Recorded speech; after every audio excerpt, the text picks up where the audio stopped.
Hello and welcome to Run with Poppy in association with Adidas. This is the running series where we will help you improve your running experience and provide you with tips and gear to help you run harder, better, faster and stronger. It is 2021, which means we've got brand new running goals and we're going to help you get there. Let's get into it.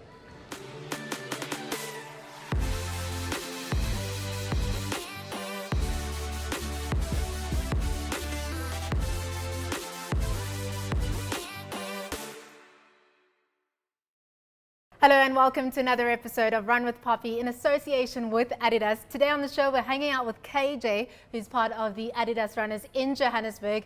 And today on the show we're going to be chatting about getting into a running program as well as being part of a running community. KJ is the captain of the Adidas runners in Johannesburg. Hey, welcome. Thanks for having me. Let's jump straight into it. It's 2021. People have set massive goals in terms of their runnings. How do you start by setting a goal and getting into your running if you're a novice? Well, if you're just starting out, I am a very strong believer in running for time instead of kilometers. I feel like new runners often try to compare themselves to people who have been running already and set themselves ridiculous goals that they then don't achieve and then stop running, and their journey stops long before it even began. So instead of setting yourself a 5K mark that you want to run in 30 minutes, rather set a 30-minute run and run for as long as possible, but don't feel bad if you have to stop and walk for a minute or two.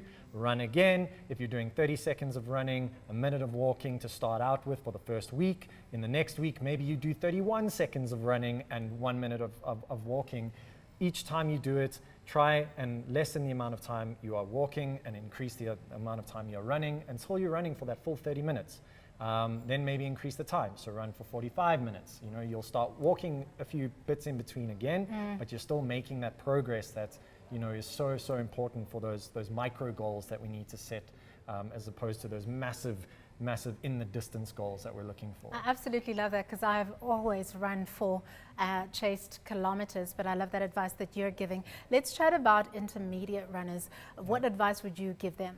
So as an intermediate runner, I mean, by that point, I feel it's really important then to set a massive goal and train for a specific goal, because training blind is not conducive to healthy living. You know, if you're just training and you're busting out 40 kilometers a week with no purpose, you know, it's not a long way to train.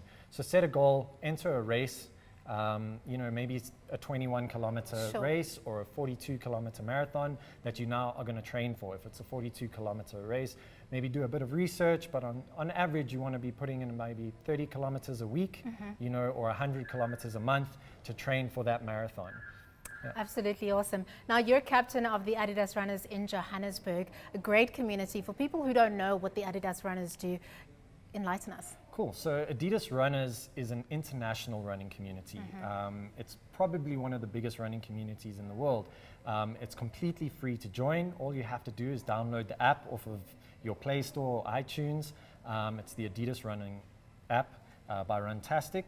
And all you have to do is sign up to your local city. We have cities all over the world. Just in South Africa, we have Johannesburg, Cape Town, Durban. And you'll find like-minded people, all levels of fitness, and we cater for that on our runs. We have boosters that will look after you if you're just starting out, all the way to the guys that are training for comrades or any other races like that. And like I say, you can go anywhere in the world and find like-minded people and see new cities and, you know, get rewarded for doing it. So let's chat about the benefits of being part of a running community. What are some of those for people who don't know and want to get involved? So some of the benefits, I mean, in South Africa, our biggest one obviously would then be safety. Running in a group is always going to be safer than running by yourself anywhere you go in the world. But also being in a group will help motivate, especially being in a group of people that have very similar ideas and goals that you want to achieve. So it's really inspiring to be around those people. It's a very friendly community. Like I say, we welcome everybody, fitness from beginner all the way up.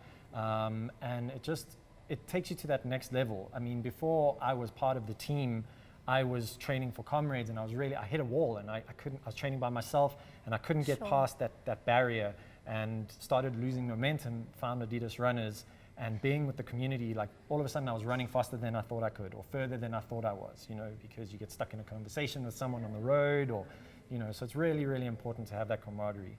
Good to know that you can run and talk. Let's chat about what's happening globally right now that's affecting all of us, which is COVID. What are some of the tweaks and the innovations you've had to make in terms of running in your community? So like a lot of people, we've had to go virtual. Unfortunately, the group running isn't happening at the moment, but we do have virtual events. So like I say, if you have the app downloaded, you'll be able to find all the events. We have 3 runs every week. And with each run, you'll earn points, and after a certain amount of points, you get rewarded. I think the first reward is an Adidas Runners t-shirt, and then after that, you get water bottles and coffee cups and diaries, and so there's little goals to keep you going and keep you motivated. Fantastic. KJ, thank you so much for joining us, the captain of Adidas Runners in Johannesburg, wrapping up this episode of Run with Poppy in association with Adidas.